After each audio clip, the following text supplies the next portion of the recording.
bakit hindi lang isang magandang investment ang Lupon Residences, but why strategic ang pagkuha po ng investment inside Bridgetown. So, nasaan nga po pala si Lupon Residences? Nasa loob po siya ng Bridgetown Destination Estate. So, alam naman natin ng Bridgetown, nasa pagitan po siya, nasa boundary po siya ng Pasig City and Quezon City. So, accessible po siya via C5. So, may nakakaalam ba dito, bukod sa C5, ano pa yung access roads ng Bridgetown? We have Amang Rodriguez Road and Ortigas Avenue Extension. Di ba? So, ayan. Bukod dyan, since kakabukas lang din po ng pader, sa likod po ng Cirrus Tower, yung katabing tower ng Lupon Residences, meron na rin po tayong access via parkings. So, from the route for the Bridgetown, we are near everything. We are near BGC, Ortigas Center, Cubao, Araneta City, Eastwood, and Kainta rin. So, sa dinami-dami po ng mga township projects dito sa Metro Manila, bakit po Bridgetown yung pinakamaganda? So, Bridgetown is a former industrial area and is now a premier township project. It is a master plan development as well. And kagaya po ng BGC, dati, Bridgetown is still early po. So kahit na nasabi ko po kanina, Bridgetown is still early, meron na po tayo mga key developments sa area. We have Victor Statue. We have an upscale luxury mall. We have Opus Mall. Just right outside Bridgetown, dyan po itatayo yung future UAP Arena. So malaking big deal yan, guys, yung UAP Arena. And then, eto po yung football field, which is the only FIFA-approved football field sa buong Pilipinas. Nandiyan po yan sa loob po ng Bridgetown.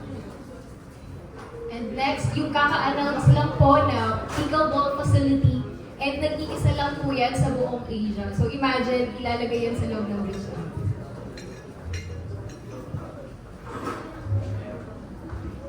So bakit po mahalaga yan para sa mga investors? Yung mga nabanggit ko po kanina.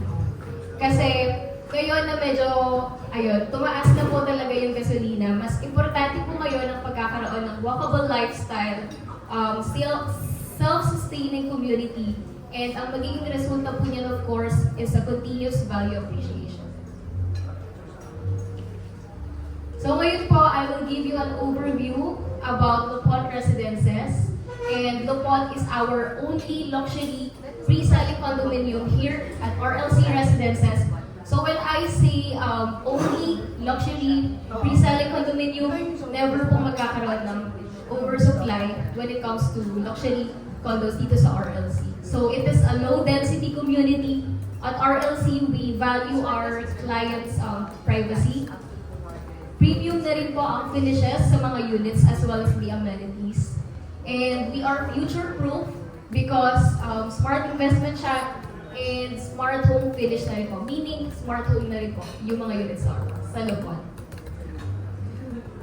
So for our unit selection, we have 1, 2, 3, 4 bedroom up to penthouse units. So our smallest unit cut available is a 45 square meter, 1 bedroom unit. And we can go as big as a penthouse unit, 390 square meters po, yung pinakamalaking penthouse.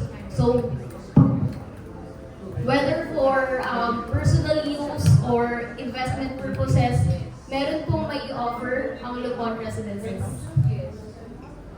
So, ito naman po yung ating floor plan. This is the low zone key plan.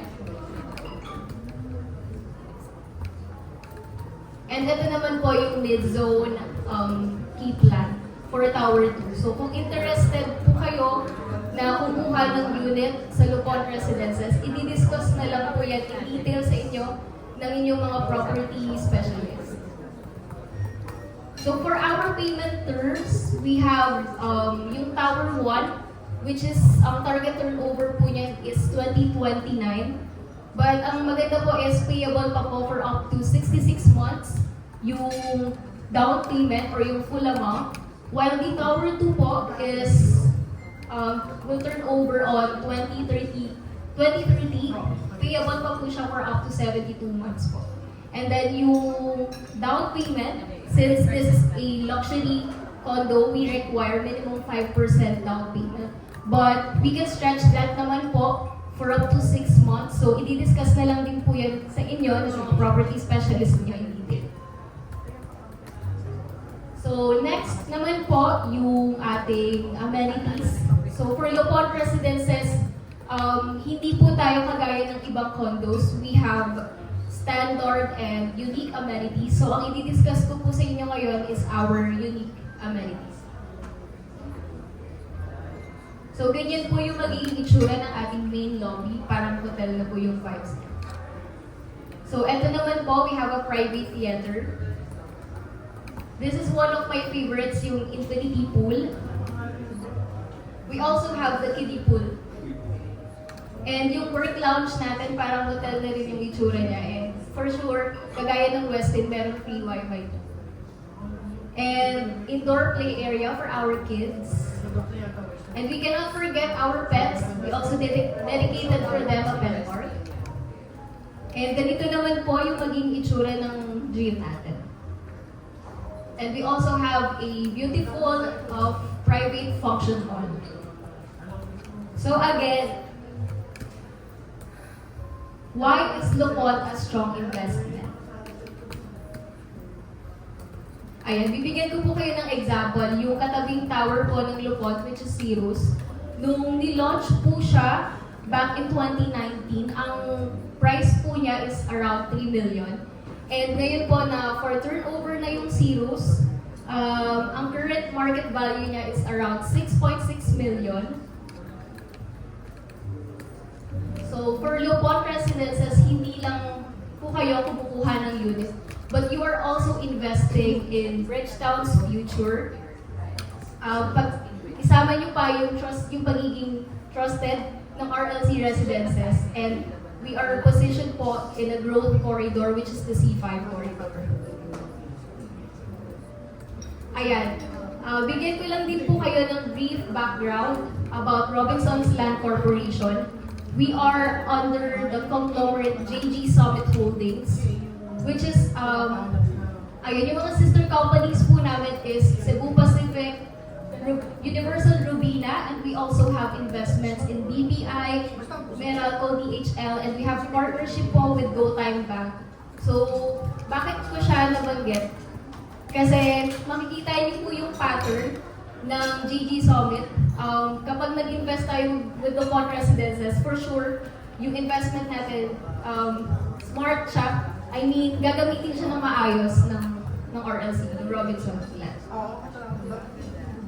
So again, with Lopon's great location, plus a reputable developer, plus an amazing township, for sure, ang magiging resulta po niya is a winning formula.